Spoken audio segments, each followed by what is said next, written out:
Yes, so I'm really, really excited to see you all here. Welcome everyone to our panel on proof of scale, in which we want to discuss possibilities of scaling democratic futures by using decentralized technologies.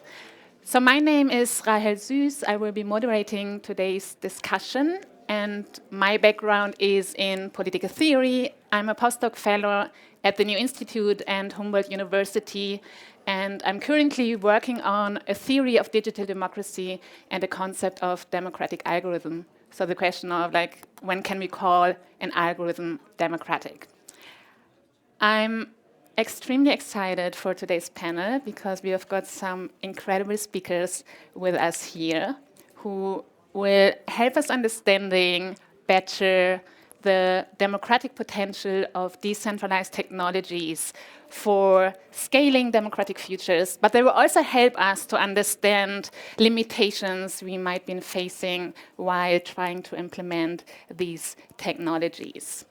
So before I'm going to introduce our panelists, I want to briefly talk about today's topic. So in the next 80 minutes, we want to discuss possibilities for scaling decentralized technologies beyond any sort of technocratic and elitist visions. So why is this relevant?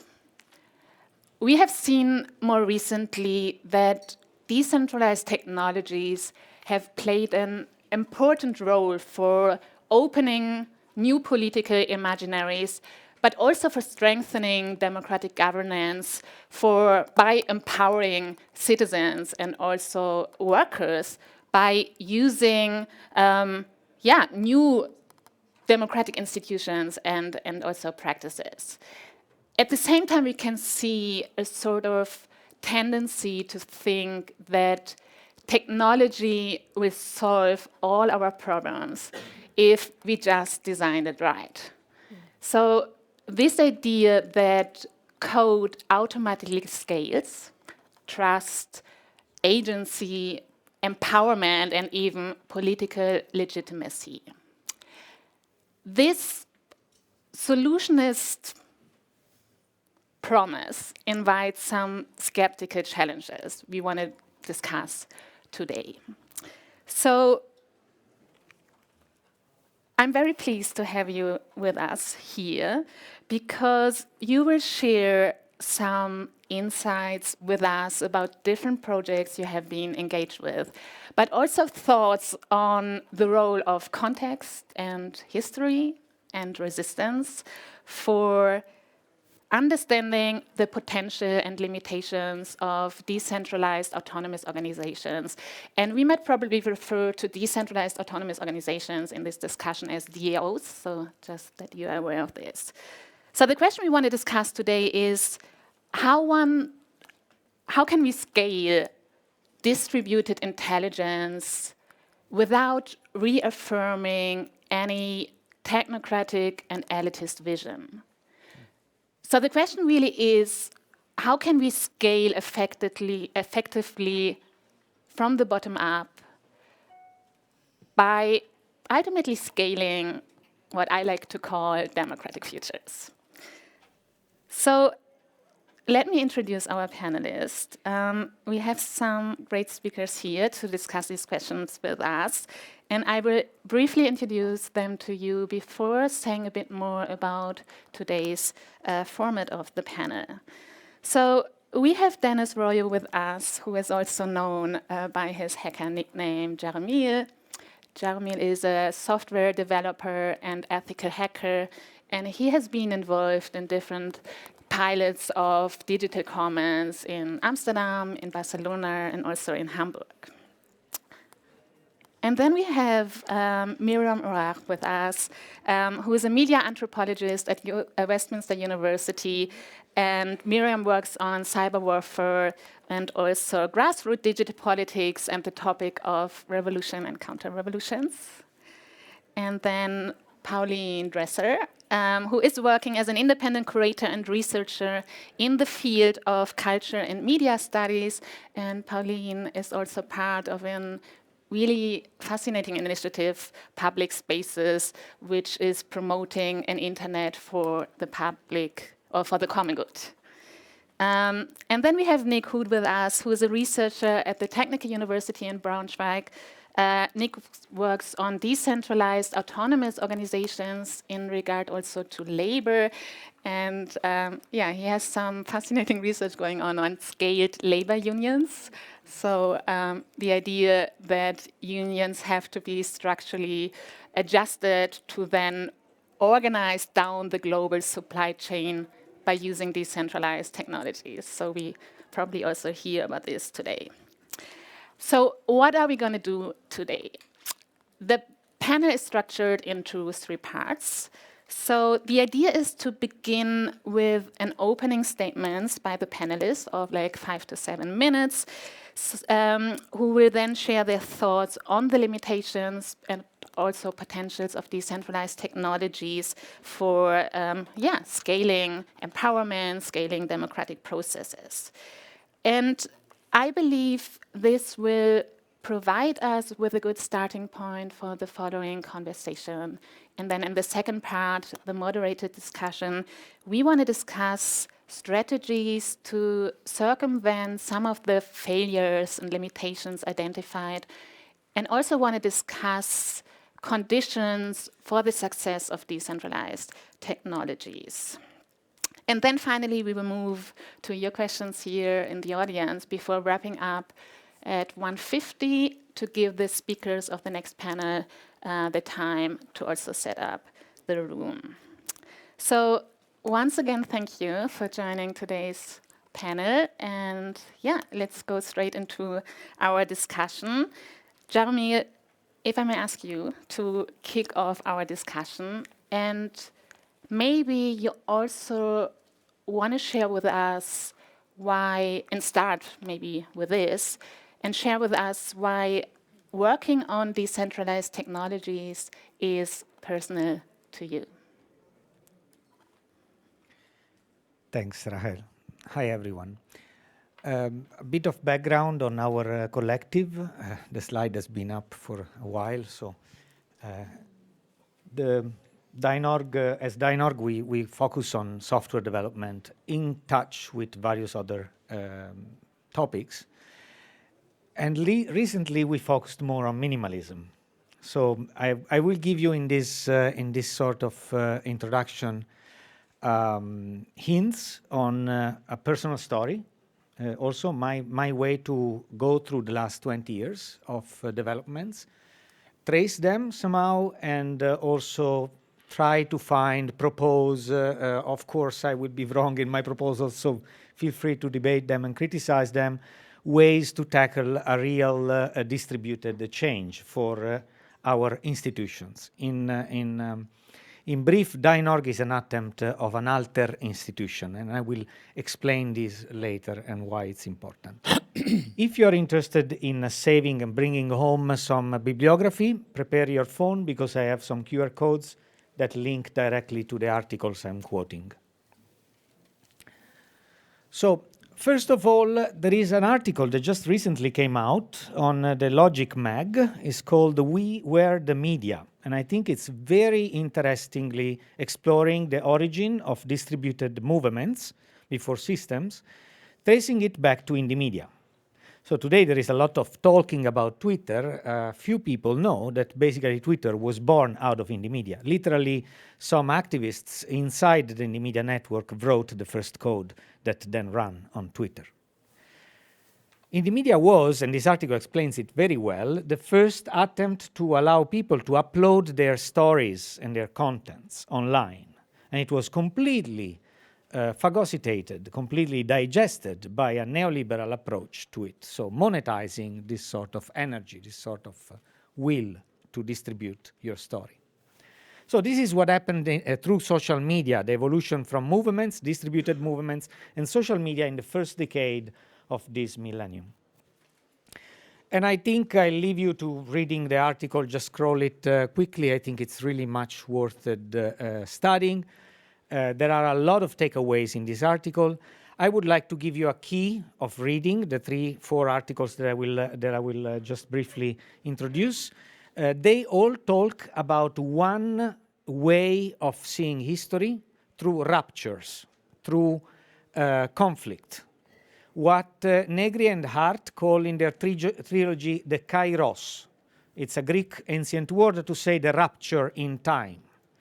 So I think that one way to read what we are going through is very much into the last book of the trilogy, Commonwealth of Negri and Hart, in the way they describe how a multitude becomes a constituency. And this is only through ruptures. One rupture that I represent here is in the media. It was a movement of conflict, an antagonist movement that created an occasion for a new sort of technology, what Brecht called Umfunktionierung. Oh. Sorry.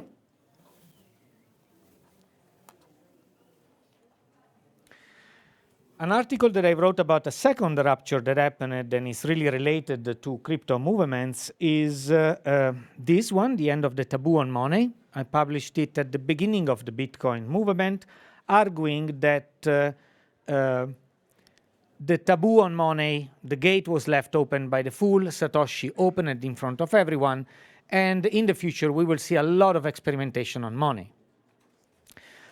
I presented this at Impact Festival at what time? It was like 2012 in Utrecht or 13, early on. And one point that is very important to understand, this technology is not the revolutionary provocation of the Kairos. The whole Bitcoin movement started from the financial blockade of WikiLeaks, a project that is deeply intertwined with what happened. In the moment in which Visa and MasterCard blocked donations to WikiLeaks, Bitcoin started to raise as an alternative to this. And so I think that is not interesting here, the technology, to echo your words, but really what provoked it and what is the rupture again. And I think that reading through time, at least what I experienced, I can relate to a linear history in the moment in which I looked for the ruptures. Now we are living through the third rupture, the crypto commons movements. Probably Nick will introduce us better than me.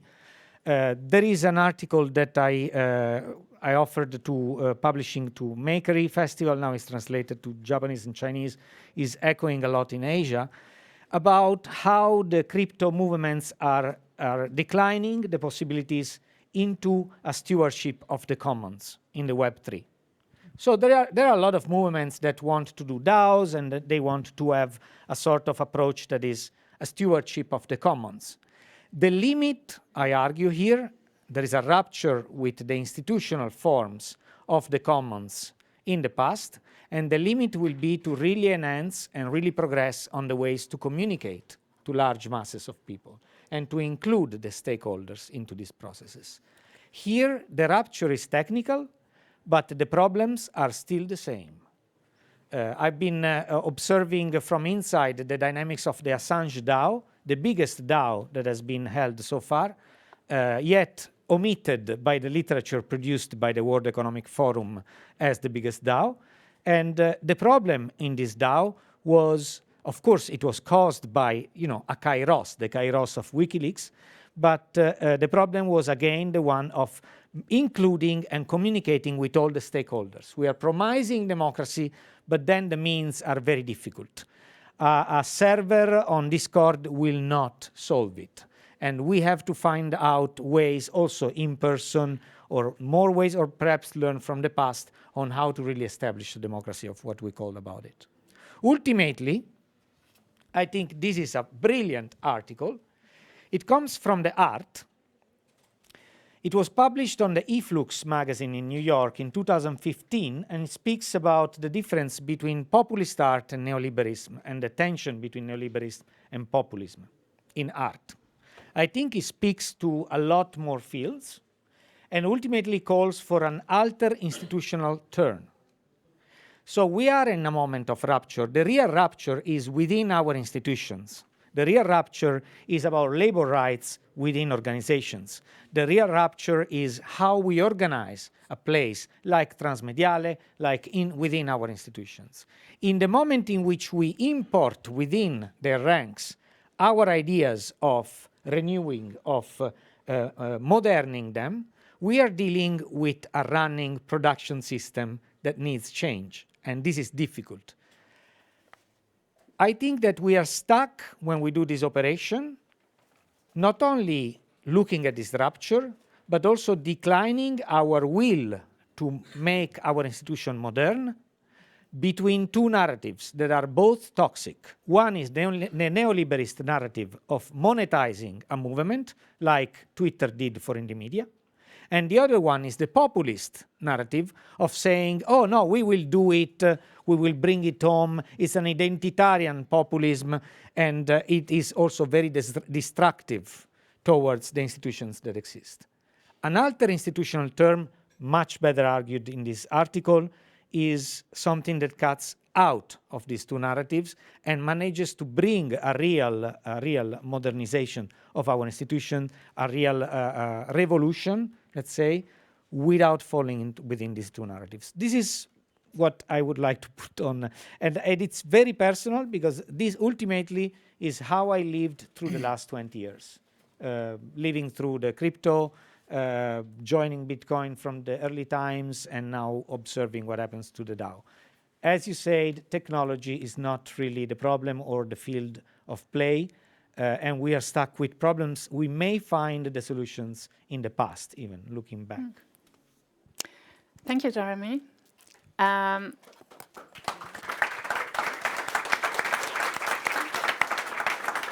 this is really fascinating, and I'm very tempted to follow up. But before we move to the discussion, let's hear from Miriyam and the other panelists. So, Miriyam, you have been engaged for quite some time in looking at the historical legacies of contemporary digital infrastructures. So, yeah, if you just want to share your thoughts on this and on the work you are doing, and maybe your ideas, your reflections upon potentials, but also limitations. I guess you worked a lot on limitations of these digital infrastructures. Yeah, thank you. Thank you, everybody, and thanks for the panelists as well.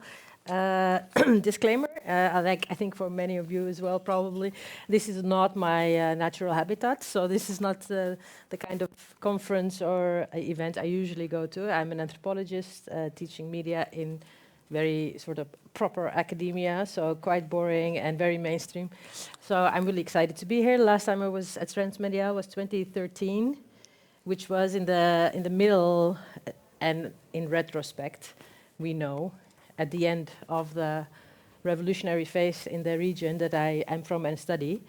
And I think I was at Transmedia to talk about Syria and the work I've done on digital media and technologies as instruments of the regime of Bashar al-Assad. And I am very, very sad that 10 years later, 2023, I'm at another Transmedial and Assad is still in power, and it just really, if I think back, that was not at all what I thought then. But it's actually good to also think in terms of time and temporality, a decade. What is a decade? Because I think it's also important to think about temporality in the context of scale. So what I've done is I prepared something from my own know-how as an anthropologist. I was prompted by the title Proof of Scale by two things. The whole epistemology of scale, what is scale, and how has it been studied by anthropologists? What does it mean in terms of the different scales of scale? And the word proof is also very triggering for many people because I work a lot on Palestine, and of course, most of you know the scandalous events the turn of events at Documenta 15, and what has happened with a lot of our Palestinian friends and comrades. So I thought also this idea of proof is in a way also interesting because it really has come to a point where some victims are worth to be victims and some victims are not worth to be victims, and it's about proof, like, and sometimes the proof is about scale and the right to compare. Can you compare the scale of one tragedy with the scale of another tragedy? Is it about size or is it about the scale of a moral and ethical understanding of that tragedy? And so also I thought, like, it's interesting to be in Germany, to be at Transmedial, to talk about this, knowing that the wounds of Documenta are still so fresh in Germany, and that some of the people that I've worked with at Documenta 15 are still sort of recovering and thinking, what the fuck happened there? What is that? Like, what does it mean in terms of how we redefine certain notions that we work with? So that's where I come from. So, I mean, I thought my introduction opening would be more like, look, I'm here to learn. I learn a lot from your disciplines, which really is not my first discipline. So I quite like to be triggered and think through visual, through design, through different formats, rather than theory and text. And I thought maybe in return I can just give you something that I would know more about. So I thought I will just share with you. For the anthropologists, I'm sorry, this is going to be fucking boring. But I thought I would just share with you what some of the things I learned about theories and thinking about scale in anthropology. And so across studies, obviously not just in anthropology, but I think particularly in social science, we use terms like scale, scale up, scaling, spread, spreadability, at scale quite interchangeably. But they often have very different meanings. And yet, despite the variety, in all of these, there are kind of expectations that they should not be subjective. That's the expectation of things related to scale. They should be objective, and they should not be singular. They should be widespread. Otherwise, you can't call it a scale. Something needs to be used by many or everybody, and it should be also objective. But of course, there are different prisms to look at scale. So scale as spatial distance, which is interesting. So in some histories, in some communities, scale really is about spatiality and physicality and distance. In other disciplines, if you look at, for instance, whatever, human rights organizations or the court in The Hague, the scale is about moral metrics. In geography, it's about population density. In many other disciplines and in law and legal rights, it's about levels of violence. But scale can also be about the sense of time. The scale of, like, what is, as I said, what is 10 years? 2013, I was here, 2023. The history doesn't seem to have changed much, but at the same time, it's the scale of time in 10 years is, I mean, this Lenin expression of sometimes nothing happens in 3 months and sometimes 3 years happens in 3 days. I think that was the scale of the last 10 years if you look at global politics. So they are tightly related, but they function on very different political and experiential levels, and therefore they really demand different analytics. So I looked at the anthropological scholarship, and recent scholarship does touch on scale, but actually scale has been heavily debated in the 70s in anthropology. And the core interest and motivation has to do with also the more sort of like radical, transgressive, ontological turn in the 60s and 70s, I'm assuming also coming out of anti-war movements, student movements, changing the way we think, and particularly looking at forms of capitalism and transitions in forms of capitalism.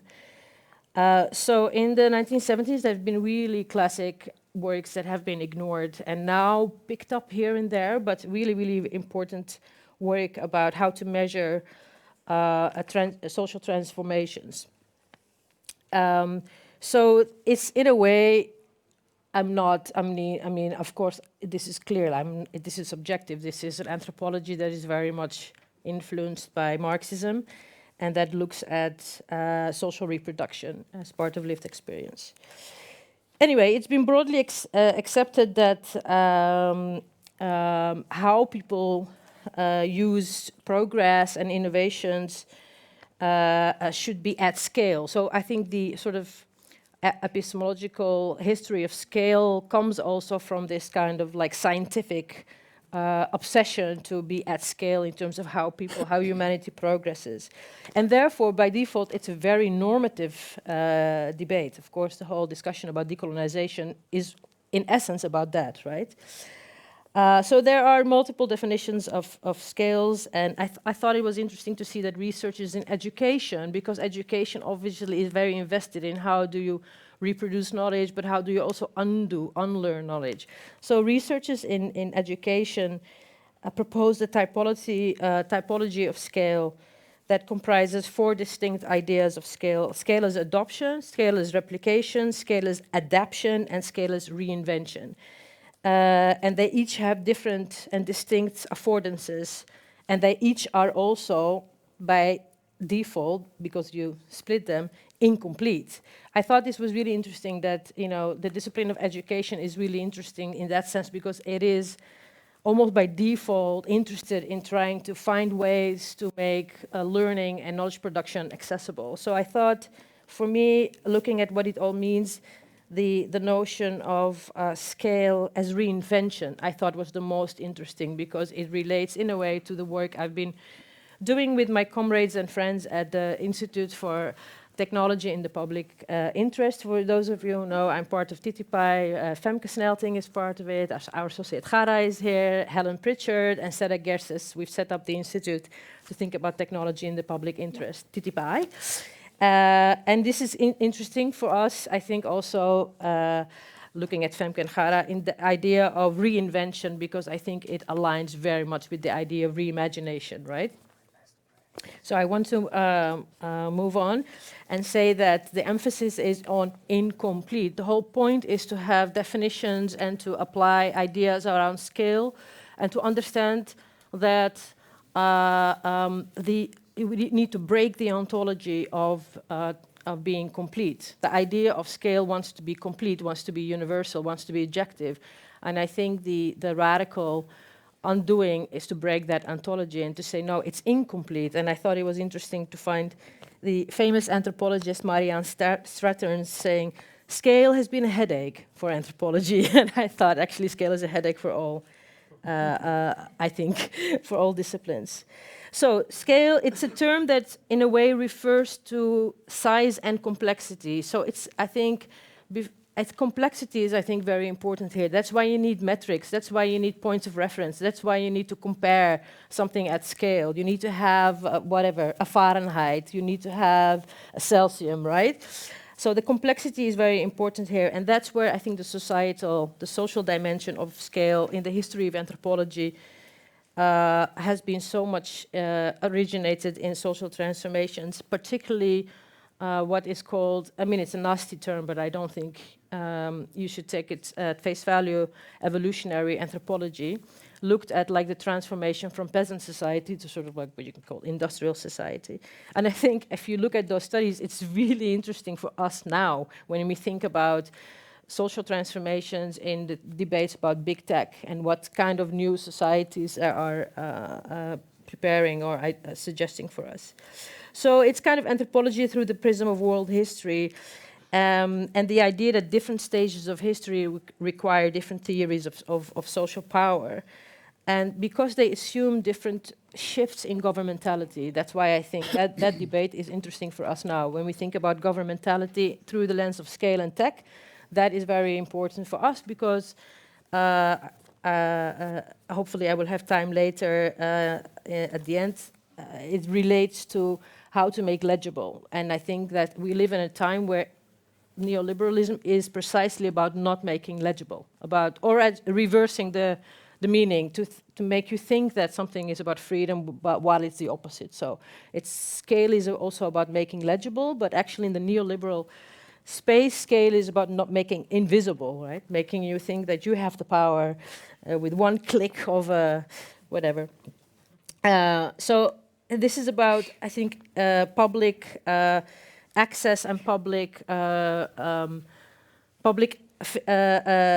participation in these social transformations that anthropologists were curious about, particularly combining anthropology with economic theories, because economy turned out to be very dominant. I wouldn't say hegemonic, but I think it turned out to be one of the most dominant spaces of influences in thinking about scale in a non-deterministic way. And of course, Marxism has been critiqued for being determined. It's a dialectic relation, right?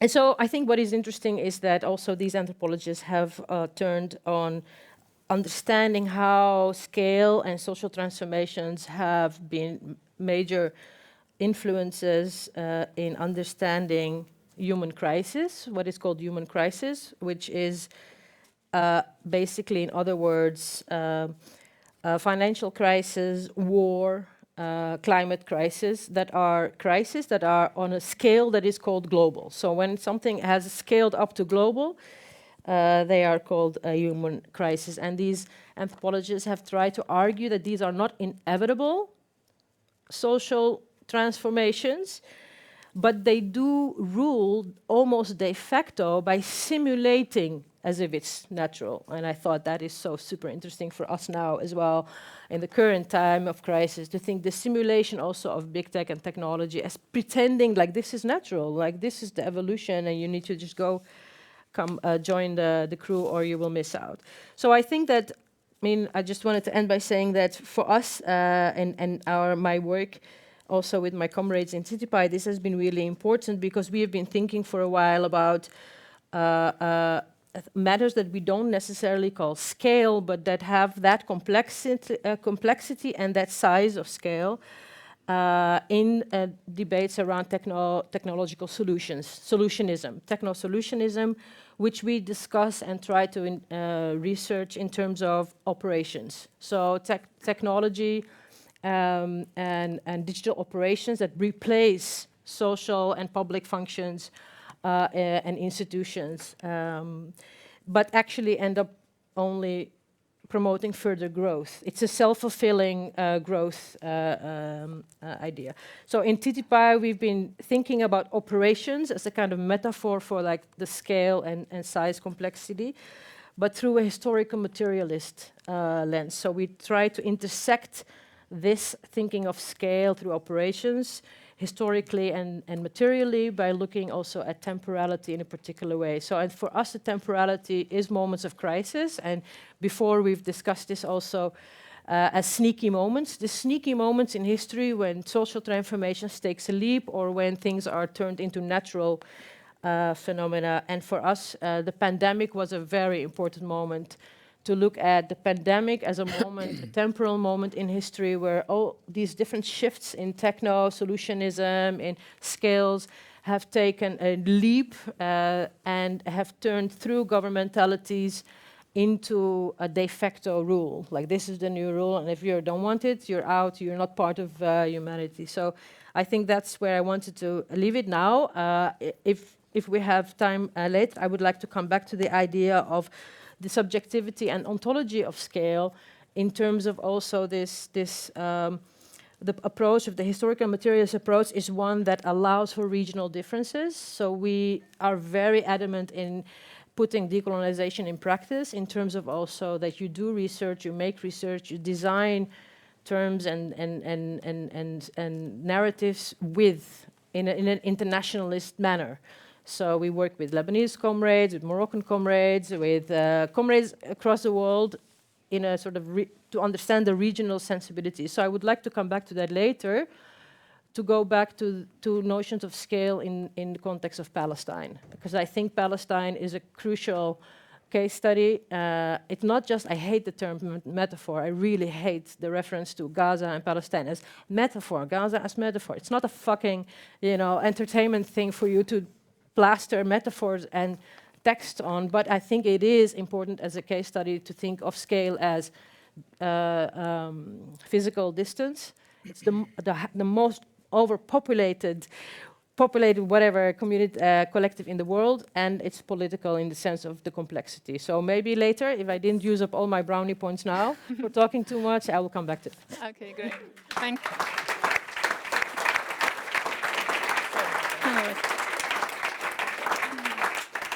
Thank you, Miriyam. I think it's really fascinating to think of scaling as a form of unlearning and reinventing. And we will probably come back to this in our discussion, also thinking, like, how can we translate a particular understanding of scaling into design principles? So, for example, like a principle of like a sustainability principle or a repair principle or something like this. So we will come back to this. So I would like to ask you, Paulien, to share with us some of your work. And I understood you will talk about public spaces, so this initiative promoting an internet based on public values. So, yeah. Thank you. Thank you for inviting me here. I'm a curator in the world of digital technologies and arts. And from that capacity I think it was 2018, I bumped into a group of people in New York, of all places, from the Netherlands, who were working on this notion of public spaces. And I don't know exactly why at that moment I thought that was completely necessary for me to jump on that train, but I did. And since 2018, we came quite a long way. And the main, for me, and I think also for the founder, which is Geert-Jan Bogaerts, the head of digital of the VPRO, the main motivation is that we are, as public organizations, we are forced, well, we need to reach our audiences, right? That's our main objective. That's what we need to do, find our audiences. So we are public organizations. Where are our audiences? They are on Facebook. They are on TikTok. We have to go there. We are spending in total, as a Dutch community, so much money just on spending into a system that we don't believe in and that doesn't, fit our personal values. So what to do? Public Spaces is basically a network of networks. We have now over 40 organizations that are working with us together. There's very much going on. I'm not involved in every part of it, so I don't know everything. I just know the large steps. I try to take you with me in this process. So we started out as only cultural organizations, but lately we are trying to expand into education as well, in health and in other NGO directions. But it started out really to help out these public organizations to rethink the way they connect with audiences. And there is one major problem, basically, that for the most of these organizations, technological issues is not in the core of their mission statement, right? They are here to make beautiful theater or beautiful television programs or nice exhibitions, etc. And we all know that everyone struggles always to make ends meet, and then worries about the internet for a lot of them is just somewhere at the end of their list. So Public Spaces basically tries to bridge the ethical, the philosophical, the political with the practical. And we have this role as translator. On one hand, a lot of us are really deep into the technology and in the ideology. And the other half is really talking to politics, is talking to board members, is talking to the people in charge of all those organizations, try to make space and room in their organization to think about different ways to approach this, finding your audiences. One of the reasons why we believe that we can really have an impact is that we altogether we cover, I think, we can reach everyone in the Netherlands. Everyone in the Netherlands is related to one of these institutions, so our outreach is huge. And once we are able to work with these organizations to develop different platforms, different ways and different strategies to communicate with these audiences, the audiences will follow automatically. So two of the partners, Impact, Arjon is here, and Ine from Niet Normaal, they are just joined us now. And yeah, it can be as simple as, for example, when the VPRO has a new program and they start a different way of communicating message service with their audiences about this program, then already so many people are being drawn to a different platform. So that's where we think we can really make a change. And of course, if some of these organizations are super active, for example, the Royal Library in The Hague, they have it really in the core of their mission statement to help their audiences find more public spheres online. But others are really not really starting yet, but the fact that they are a partner means that they are in conversation with us and they are looking into possibilities. So public spaces is using 5 basic values, and those values are something to look at when you are choosing technologies online. It doesn't mean that each of this technology of a value should be a fully 100% present. It's impossible to go from 0 to 100 for none of us, and especially not for those public organizations. So what we try to do is to make it, put it on the table as a topic, like how are you doing on matter on sovereignty or on privacy? What is your level of accountancy towards your audiences? And this is something we try to help them with to make this a topic in discussion. So, for example, one of the things we are working on is, I'll get back to this slide, is a digital power wash.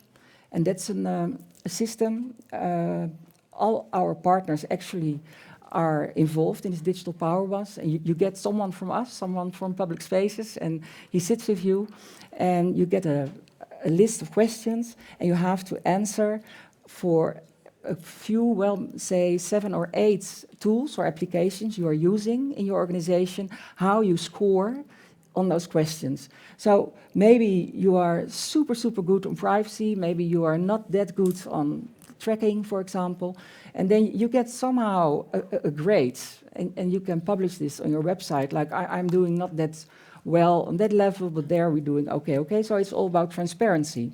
And the idea is that we know all that the buyers in those companies, that they have to change their policy every few years. They have to buy new technology for different services every few years. And then once you're ready for it and it's your turn to replace something, you can replace it with something better. And this something better, that is something that we can help you with. We can talk with you, like maybe you can try this, maybe try to have a second Mastodon account, try to work with Matrix instead, or try to do it on a completely different way. And we try to change the way people think about these kind of things. So it's the 3 things, the strategies we use is the raising of awareness, just with conversations, with our conferences, etc. We try to facilitate the transition, we try to make it easy, we try to make it feasible for these organizations within their structure of organization. And we are doing research and development projects.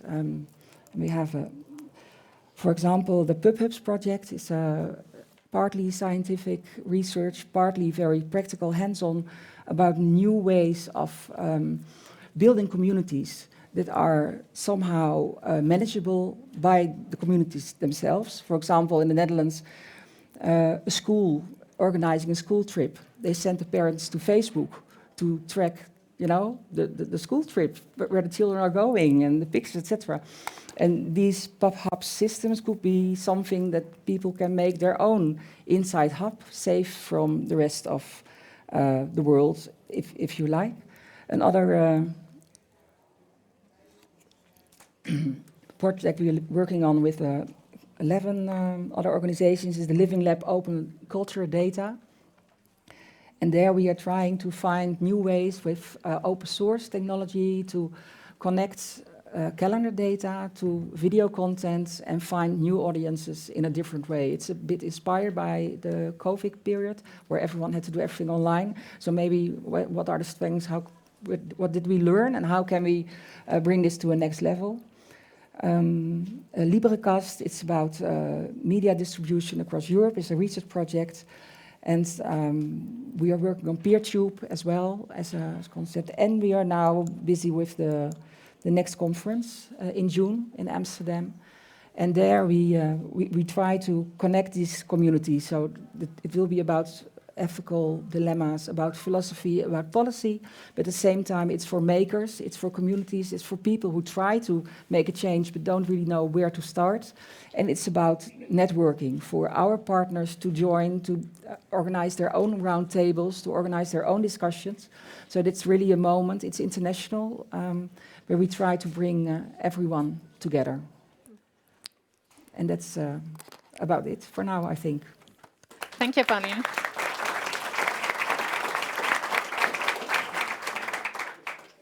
Thank you. And let's move on, since time is running low, as I guess always, like in these panel setups.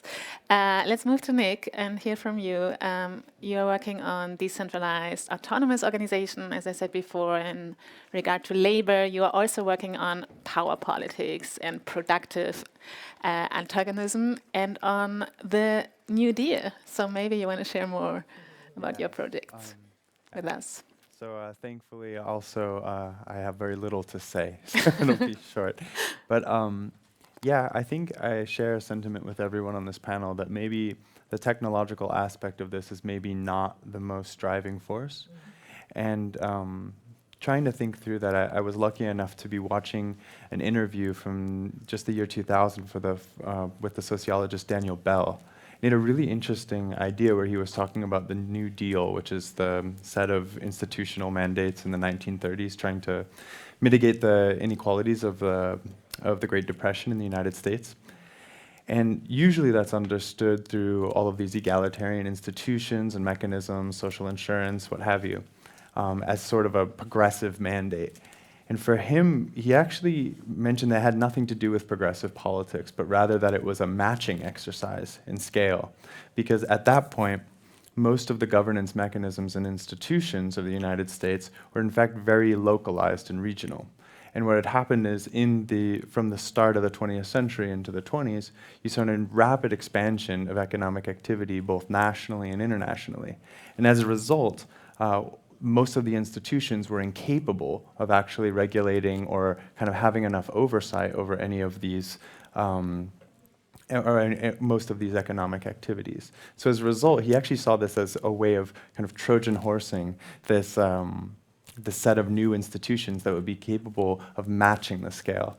And for me, this related back in many ways to work I had been doing just prior to the pandemic, related to using DAOs, the decentralized autonomous organizations, for cross-sectorial labor organizing.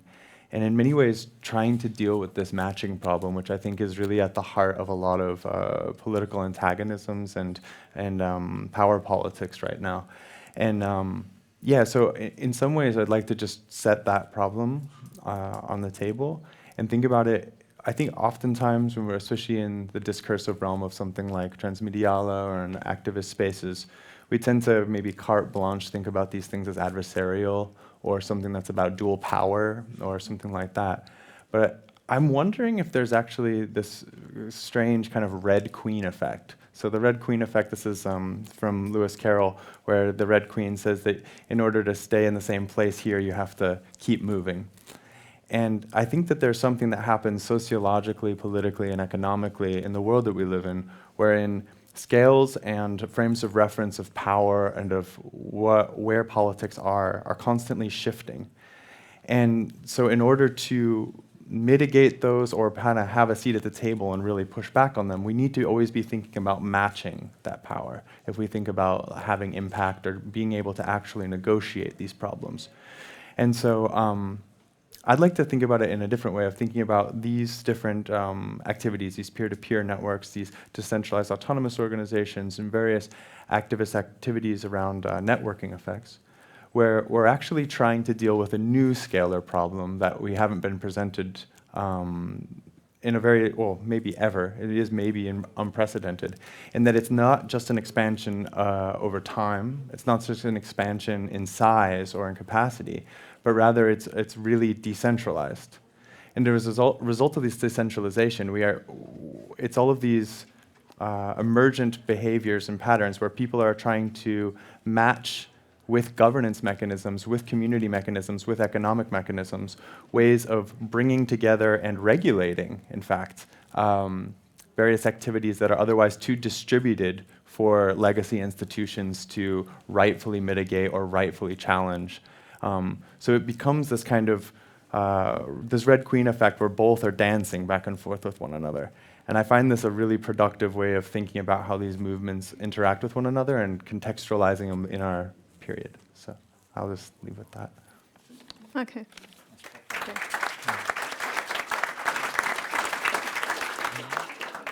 Thank you, Nick. This was great, to the point.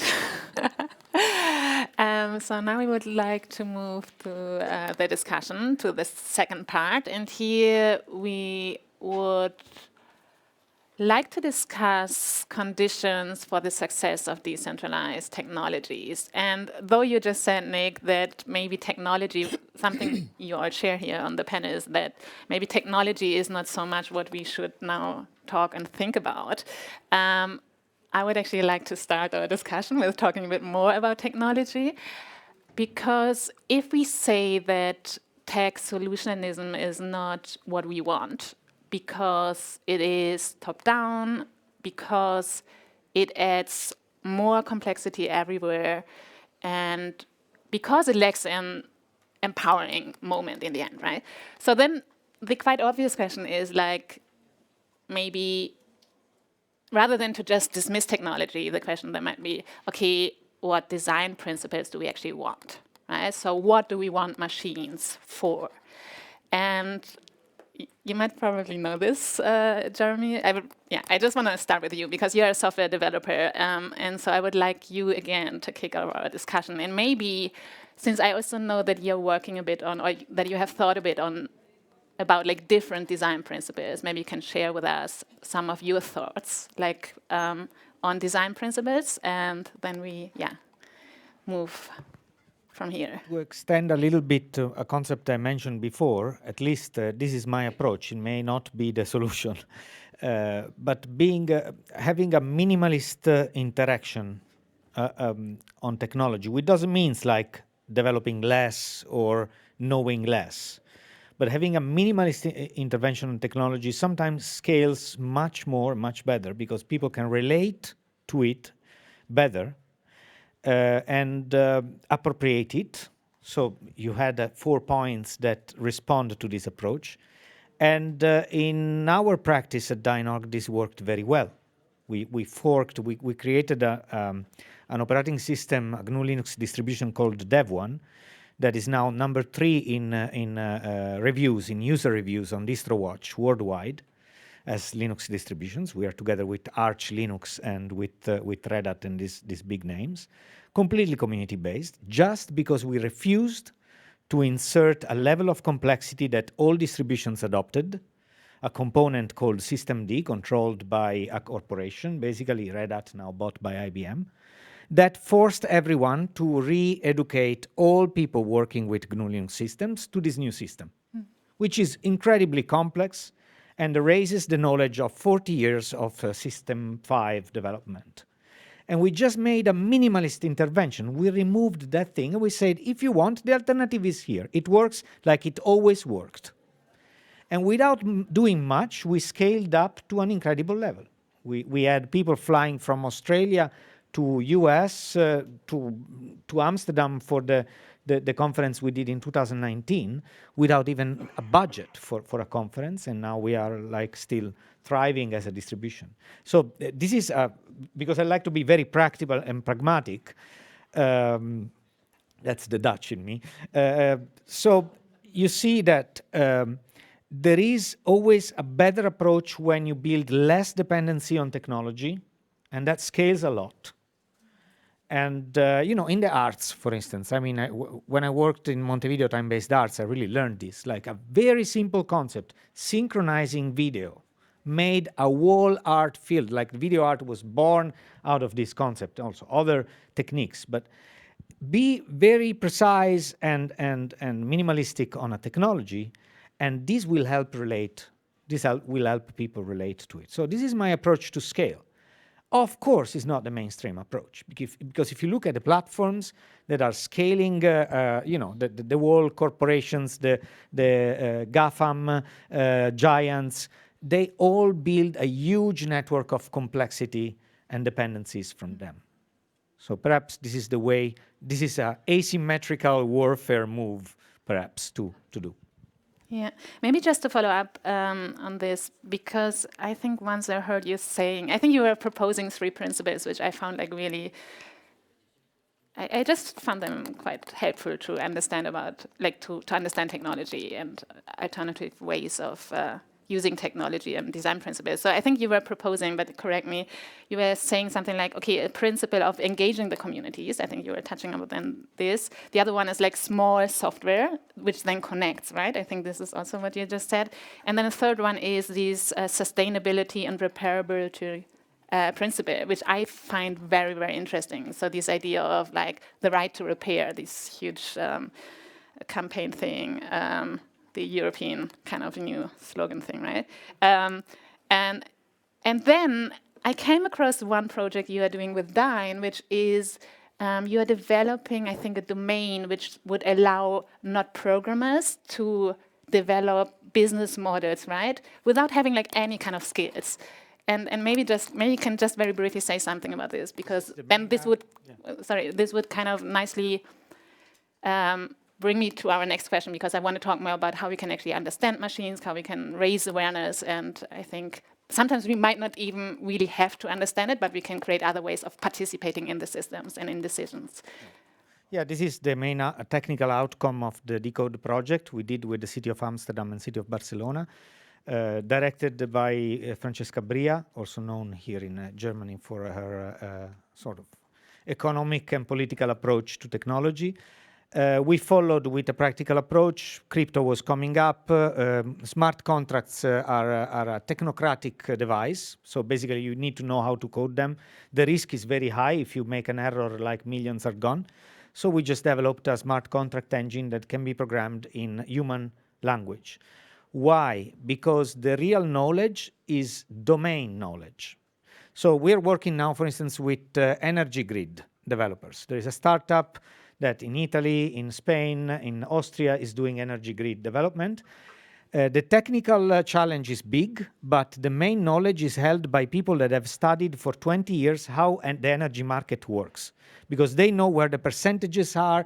This is no domain knowledge. They know what is the round that you have to do to actually sell your energy.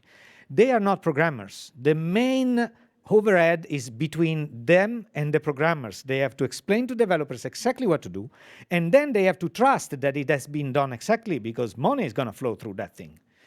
So we want to enable domain experts, and we want to basically, I mean, we are technologists that fight against technocracy, which I invite you to do, and invite all hackers around to do the same. We have to basically destroy the myth of the hacker as the world-saving entity that has been built through the last 15 years, and hopefully also save the martyrs that have been crucified to represent this figure. So, pardon the digression, again, empower people outside of the techno bubble. This was our, and you can download it, you can use it. Zenroom runs on mobile phones everywhere. We are doing a lot with it. The language is called Zencode. It's based on behavior-driven development, also called Cucumber dialect. It's basically a language that was used in the industry to build test units. So usually this language was used by people building tests to make sure that the software was doing what it was supposed to do. And these people in the chain of production, they were the last ones, the one that they did not know how to develop. So it was developed a very simple language, similar to Prolog, so a logic language that fails if the sentence is not right. And we use that to leverage something that is way more powerful. So okay. Yeah, thank you. Again, since time is running low, I just quickly move to the next question, and then we maybe can also, start discussing between the panelists. So I was wondering, when we think about scaling decentralized technologies, so what's the role of new legal frameworks in this, right? So, and then also I want to talk more about resistance and community building, so in these kind of in the next question. But before we go there, I would be really interested to, just talk about a bit like how to scale rights. And I know, Paulien, I think you're thinking a bit about like how we can actually scale rights, if I'm not mistaken. And I have also, I'm also wondering, Nick, because you are researching these kind of scaled labor unions, right?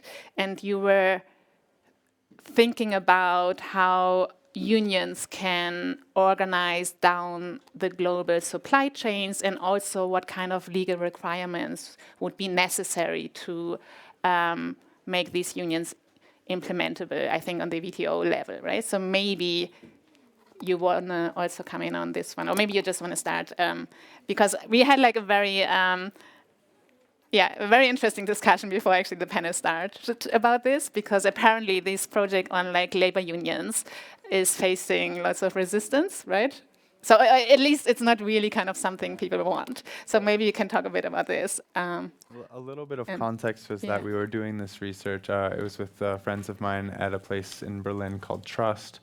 And this was prior to the pandemic, and just to say that the pandemic kind of wiped the wind out of our sails, because everyone got a bit busy in trying to manage that situation.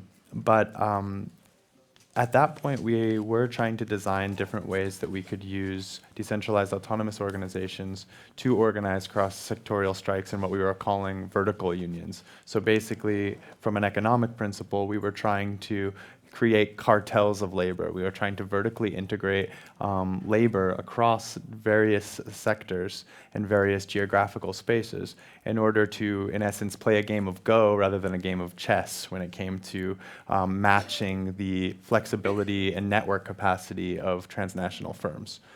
And we felt like this was necessary in a similar way to what I explained earlier, because oftentimes right now, if you have a singular factory strike or a singular regional strike, or even an industry, this is often skirted around by these firms that have very vast networks of suppliers and fabricators that they can move to quite resiliently.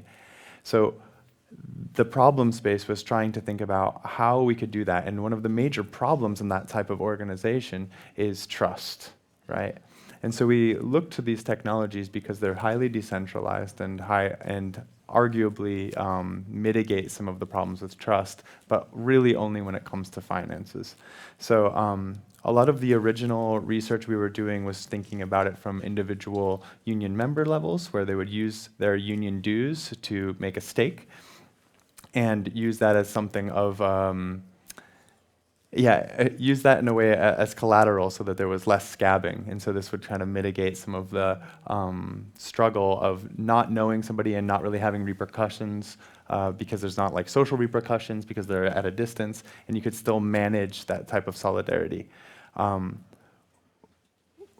The short version is, most people in the labor movement that we reached out to had absolutely no interest in using technology like this.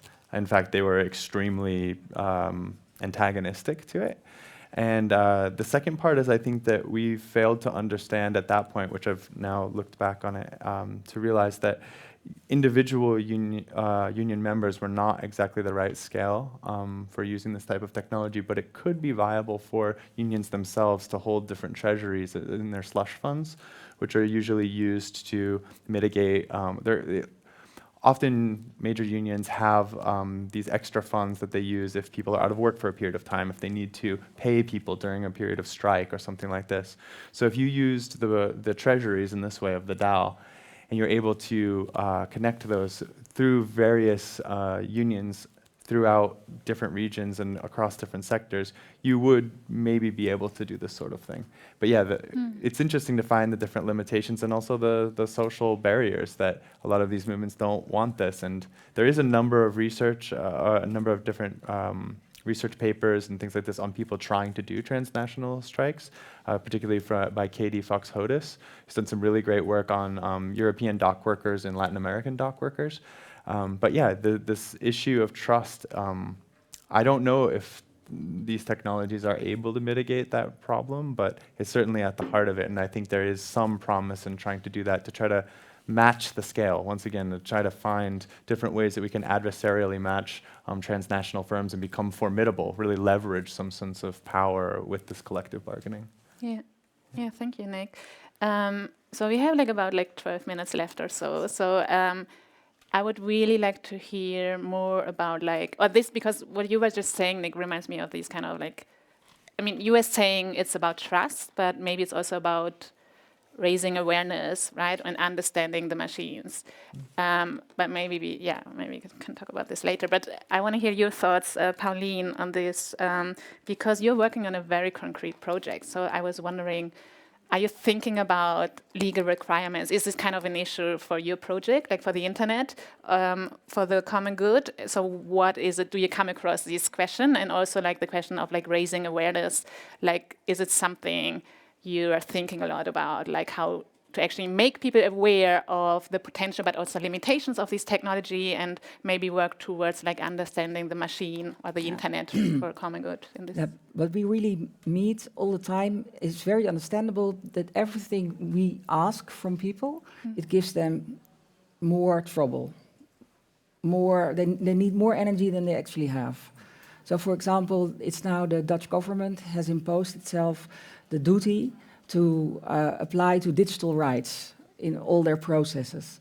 We just had, and they signed our, agreement to work with us, or we are about to have a collaboration on this topic. How can we as public spaces help them in this process? How can we facilitate them?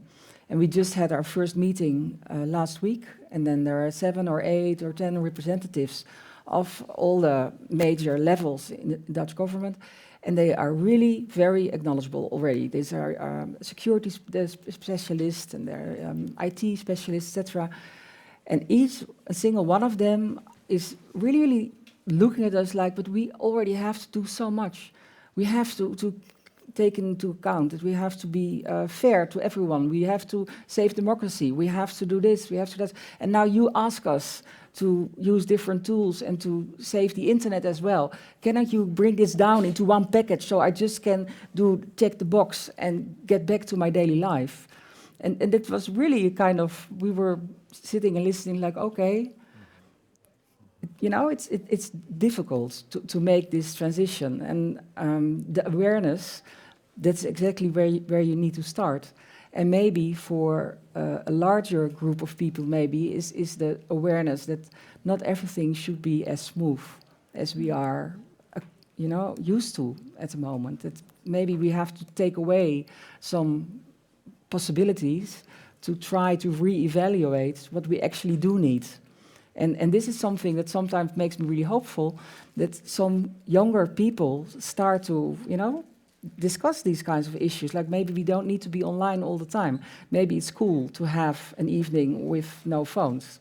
And this is so, first take it away and then see what you actually need and build it from there. But that's for groups of individuals is a completely different task than for a whole government that needs to communicate, and there are so many crucial processes depending upon this. And then, of course, you have the issue of a government as a power institution, if you can trust it or not. In the Netherlands, we have a DigiD, which is a way to safely communicate with all kind of important services. And we trust, we still do trust the Dutch government.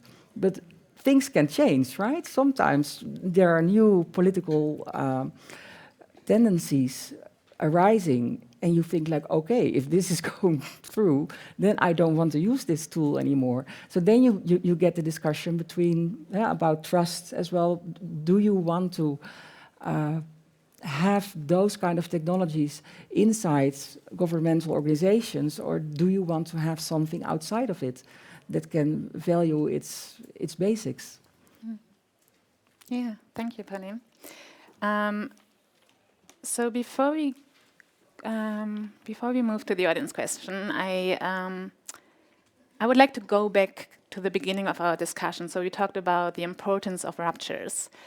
and I would like to know your thoughts on the role of resistance for scaling, right? And maybe you want to come in on this one, and maybe you want to also say what you couldn't say in your opening statement, if you think this works here. By the way, I wanted to plug the work of Laurie Allen, anthropologist, worked on Palestine. The article is called Scales of Occupation, Operation Cast-Lead and the Targeting of the Gaza Strip. So it's in the critique of anthropology, and she's also written some work on the politics of ethics, which is kind of also what I wanted to maybe contribute, is that, so based on the work, so I work with my colleague Paula Chakravarti at NYU on this project called Infrastructures of Empire.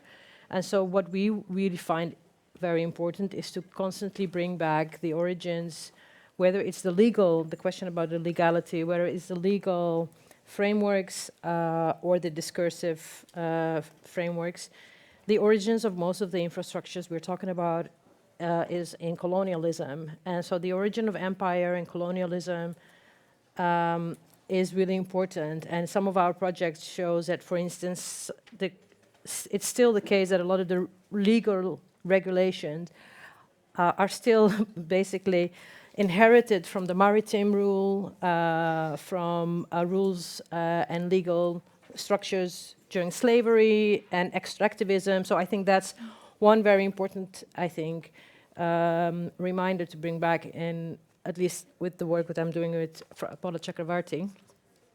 And the other thing I wanted to contribute also in terms of neoliberalism that I mentioned before, social transformations change also the ontology of what is something and how do you research it. It's not a question, the epistemological, and I think really we need to understand that neoliberalism is a form of capitalism that is superior in co-opting both praxis and ideal. And so I think the question, I don't mean this in a disrespectful way, but I think the question of horizontalism, verticalism, ethics, it's really not relevant anymore, because I think it's already co-opted by neoliberalism.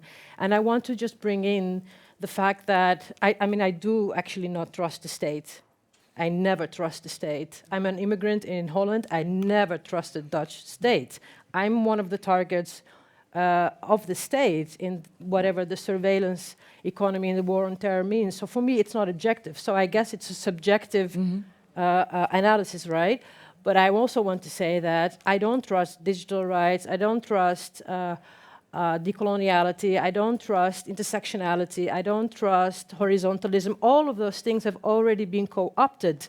I work in a university that has fully co-opted EDI, equality, diversity, inclusion, that has co-opted decoloniality. So having those formal procedures don't mean anything in a neoliberal context. So I just wanted to bring that in, not in a, I don't mean this to demoralize, to end up with like some of the philosophers, you know, like with nothing, because the question is also resistance. So the resistance is in what I mentioned before, making legible. I think that's where the resistance is making legible these almost invisible processes. So when someone says, yeah, would you like to join this project? It's about digital right and decoloniality. I'm like, whatever, that doesn't mean anything. I mean, it's just worthless.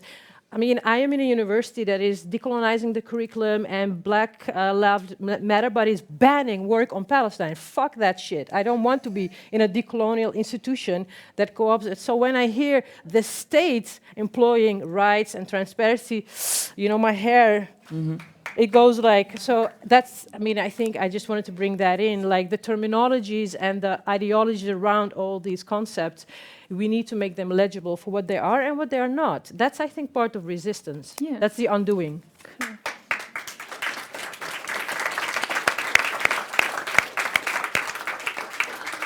Okay, we have apology, but we only have time for one question. But I do want to say, or like maybe two very brief ones. No, the thing is like, break the rules. The thing is the next panel want to set up the room. No, don't break the rules. Don't break the rules. No, I want to say that do follow up with us if you want to talk more about this topic. I mean, most of us are around anyway in the next day, so and just we can grab a coffee or something.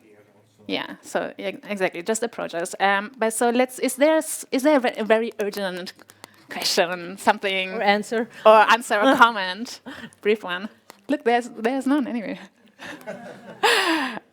Is there? So I see one. Okay, good. We're gonna bring a microphone because Okay. it's all streamed.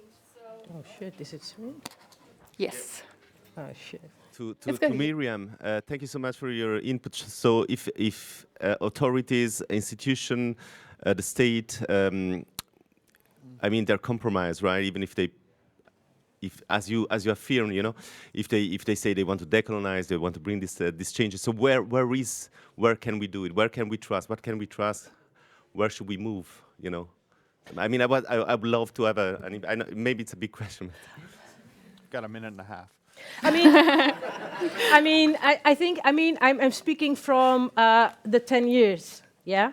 I'm speaking from, I think revolution and counter-revolution is a very important education, going through these processes. Seeing the state managing to co-opt digital media and infrastructures in ways that all the theories that were told before were put to shame, you know? And so it is not pessimism. Really, I want to make this clear. It's not about are you a pessimist or are you an optimist? It's about actually strengthening your positionality in where not to put your energy in and where not to invest in. So I think that is as important as thinking about in what do you then? So that's part of the answer. I think the experience in the last 10 years, both in terms of the revolutions and counter-revolutions and in terms of the crisis we've seen in the global north, is that descaling, as Nick called it, I think the most protective forms are those that are collective and community-based, because there is an accountability that no state can buy. The accountability of communities is something that no protocol or state will be able to, I think, put an exchange value on. But it's also the most difficult form of organizing. It's the least sexy. You can't get any referable publications out of it. You can't get any grants. It's the most difficult. So, I mean, I'm sorry, it's very boring, but my answer would be local, collective, grassroots, and actually reclaiming institutions, public institutions. I never thought I would say this, because for me, public institutions were the extension of the state. But now I'm at the point where the crisis is to such extent we actually need to protect these public institutions.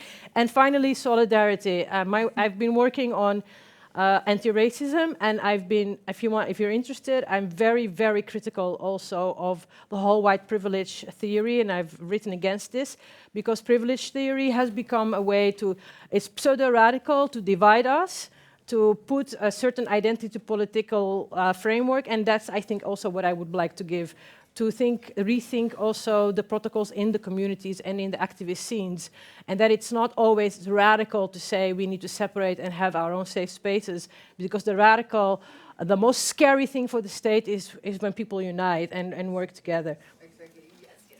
Yes. Good note to end on. Okay. Thank you, Miriyam, and thank you, everyone, for participating in this panel. Yeah, as I said before, just approach us whenever you want to kind of follow up on something. And yeah, thanks again for the panelists. Thank you for your being here. And Thank you, Rahel. Thank you for moderating.